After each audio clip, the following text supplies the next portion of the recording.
से उत्तम हाबिल ने कैन से उत्तम बलिदान परमेश्वर के लिए चढ़ाया और उसी के द्वारा उसके धर्मी होने की गवाही भी दी गई क्योंकि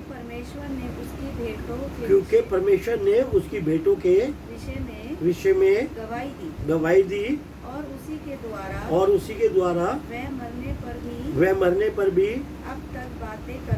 अब तक क्या करता है? बातें करता है। जब विश्वास से उसने क्या करा?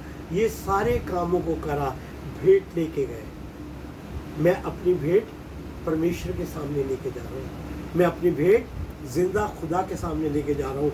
तो परमेश्वर क्या गवाही दे रहा है कि ये जो भेंट मेरे लिए आई है, हमें भेंट का मतलब हम किसी दानियों से, हम जब खुद स्वयं आते हैं और अपने धन्यवाद की भेंटें परमेश्वर के सामने लेके आते हैं, तो परमेश्वर उसको आशीषित करता है, उस बात की गवाही देता है।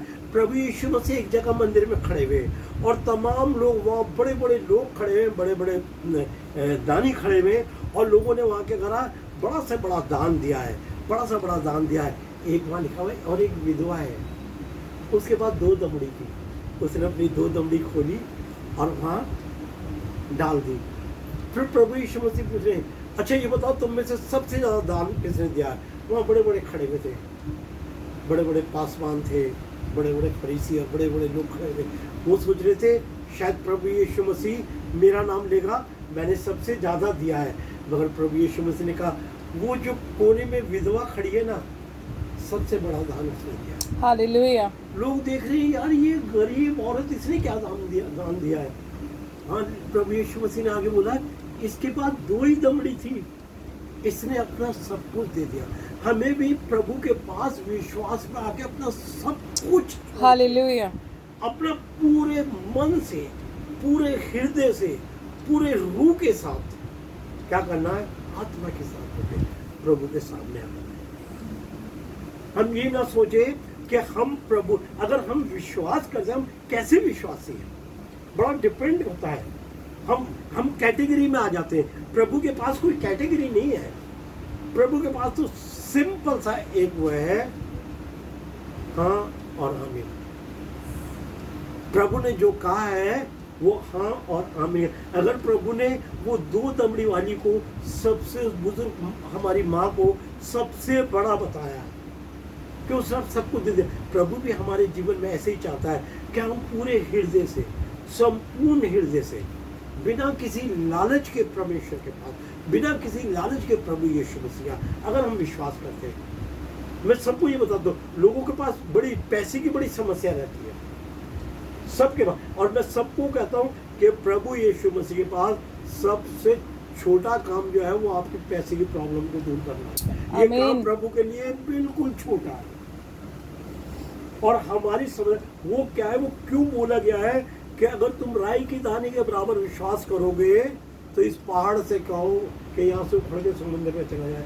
बताओ आपको मुझे क्या जरूरत पड़ी और हमें क्या मिलेगा कि हम किसी पहाड़ से बोले, कश्मीर से या शिमला से कहीं से उखड़ के जाके समुद्र में बॉम्बे में मिल जाए, हमें क्या जरूरत है? वो जो पहाड़ है वो हमारे प्रॉब्लम्स है,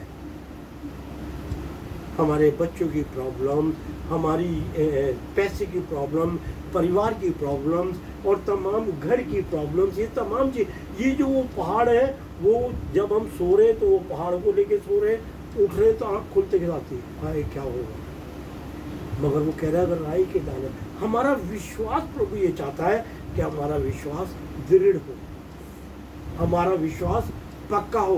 प्रभु भी कह सके जो ये भेंट आई है ना मेरे पास, ये जो धन्यवाद की भेंट मेरी बेटी मेरे बेटे लेके आए ना, ये सबसे योग्य है, और वो इस बात की गवाही दे। समझ रहे? प्रभु यीशु मसीह के लिए कई जगह खुदा ने खुद गवाही दी है, ये मेरा प्रिय पुत्र है जिससे मैं अति खुश हूं, ये मेरा प्रिय पुत्र है, इसकी सुन। समझ लो? तो ये जो प्रभु यीशु मसीह के लिए जैसे गवाही, प्रभु यीशु मसीह का इस जीवन में आना, इस दुनिया में आने का मतलब ये है कि वो हमारे लिए एक आइडियल है। प्रभु यीशु मसीह हमारे लिए एक आइडियल है।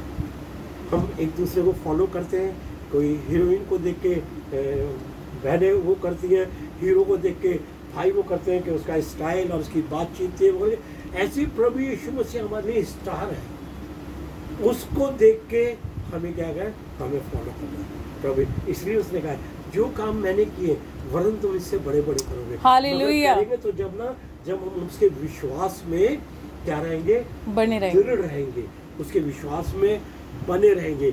इसलिए क्या होगा कि विश्वास जो है वो अनदेखी चीज होगी। जो चीज़ हमने देखी नहीं है हम उस बात पे विश्वास करें। एक आखिरी